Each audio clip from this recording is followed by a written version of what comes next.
And if you were asking me for any individual, I'd say the same thing. Take the amount of money you need for the next year. If you could keep that in dollars rather than local Venezuelan currency, you'd be better off, like stable coins, Tether or something. Yes. And then if you have money you don't need in the next 12 months, and if you have a 4 to 10 year time frame, then you can start to invest that in something like Bitcoin.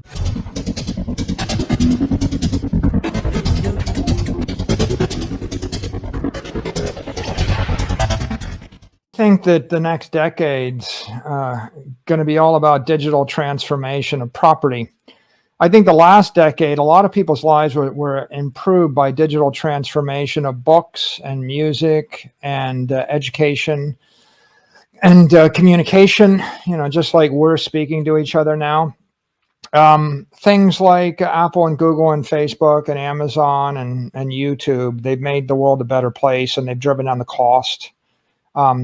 I think that Bitcoin is about the digital transformation of property.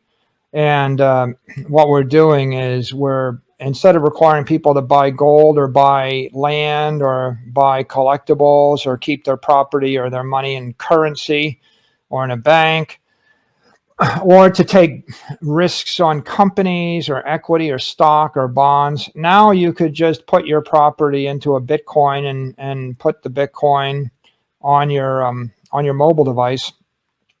And I think the reason that represents hope to the world is 8 billion people are going to be able to afford a mobile device, and 8 billion people can have property on the mobile device. Bitcoin is like a bank in cyberspace run by incorruptible software, and it offers everybody in the world a simple, secure, affordable savings account where they can deposit their money and keep it. I think that you have a set of nations that are on the dollar and the euro right now, and their currencies are losing about 20% of their value a year. They used to be losing 7%, and now they're losing 15 to 20%. So they've got a problem, but it's not an urgent problem.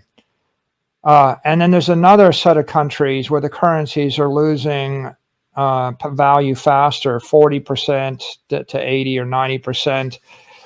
And Venezuela has that challenge, and Argentina has that challenge, and certain other nations. So if the local currency is slipping faster than the rate of devaluation of the dollar, then I think that creates an urgent event, and it becomes pretty clear that everybody in those countries, they would like to change their currency from the weaker currency to the stronger one. So if they could swap the weaker currency to the US dollar, they would. But that only works if you want to save money for about 1 to 3 years. If your time frame is a decade, you can't hold money in the US dollar either. You need to flip it to an asset which is stronger than the dollar, and that would be Bitcoin. So I think that in the US, people are going to have a problem, but it's years out. And so long-term thinkers, look to Bitcoin. But they also have other choices, right? For property, if you're in countries like the U.S., you could buy stocks. A lot of times they could buy equity indexes, the S&P index, or they could buy land or buildings, and then they could buy Bitcoin. But if you don't have, if you're middle class or you're working class, especially in the rest of the world, you can't really buy stocks and land and commercial real estate. So your best bet is to convert the weaker currency to the stronger one, but that's a near-term stop the bleeding. And the long-term solution is convert whatever assets you have into the strongest asset, which would be Bitcoin. I see Bitcoin as store of value, and the US dollar is a medium of exchange. And when the medium of exchange loses value more than 1% a month, it starts to become a big concern. And if it's losing value at 1% a week, then the medium of exchange starts to break down, and then you need to find a stronger medium of exchange. Well, our corporate strategy, our treasury strategy, is we calculate the amount of working capital we need for the next year.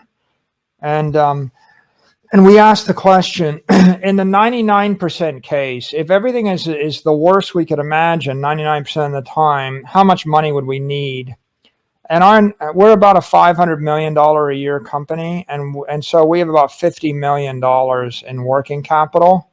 So think of that as our checking account or a near-term account.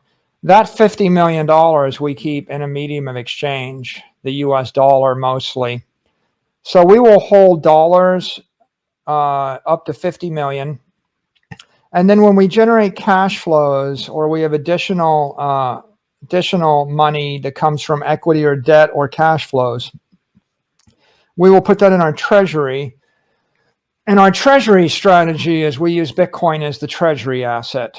So the dollar is inflating, and so it's losing 15 to 25% of its value a year. Bitcoin is going up in value on average every year. So we're basically converting our working capital from the weaker asset to the stronger asset. But the way that we manage the volatility is we make sure that we always have enough dollars to pay all of our bills for the next 12 months based upon whatever volatility. So we wouldn't really ever need to liquidate any Bitcoin unless we had like a 1 in 100 event. And, then we might sell a little bit in order to pay our bills, but that's never happened before. I think that if you think at a decade, if you say a decade from now, I expect the US dollar supply to keep growing by 15% a year. I expect other world currencies to keep growing. And I expect Bitcoin to be capped at 21 million. And I expect lots and lots of businesses to integrate with the Bitcoin protocol and deploy Bitcoin to hundreds of millions or billions of people. If you have that macroeconomic view and you have that technology view and you have a decade time frame, then it's not that risky. It becomes risky if you take a 1 month time frame. If I bought $1 billion of Bitcoin with a big loan and it was mark to market, and every day I had to assess whether I met the conditions of the loan, then I might have volatility in the near time frame that would force liquidate me or create a collateral call. And so short time frame with a short dated debt strategy creates fragility and risk. A long time frame with long dated debt that is not mark to market is just a responsible business strategy. When we borrow money, we borrow some money, but it's 5 to 7 year terms, and it's not collateralized. It's not mark to market against the Bitcoin. So if Bitcoin traded down 80%, our debt would not get called. So the only way we have an issue is if in 10 years Bitcoin went down and not up, then our business strategy would have been a wrong one. But our financing strategy protects us from volatility in the next 5 weeks, 5 months, even 5 years. We can handle the volatility, and that's just part of the way we structured our approach to business. And if you were asking me for any individual, I'd say the same thing. Take the amount of money you need for the next year. If you could keep that in dollars rather than local Venezuelan currency, you'd be better off. Like stable coins, Tether or something. Yes. And then if you have money you don't need in the next 12 months, and if you have a 4 to 10 year time frame, then you can start to invest that in something like Bitcoin. And if you don't, if you didn't want to buy Bitcoin, I would say the general idea is you buy a basket of property that isn't a currency derivative. So like you might as well buy a nice house or a car or commodities or land or a trophy asset that will hold its value. It'll still be the same thing in a decade. if you hold a currency or a bond that pays currency and the currency collapses by 90%, then the bond will collapse by 90%. So you don't really want to hold treasury assets in a currency derivative of a currency that's weakening regardless. So that's how I think about it.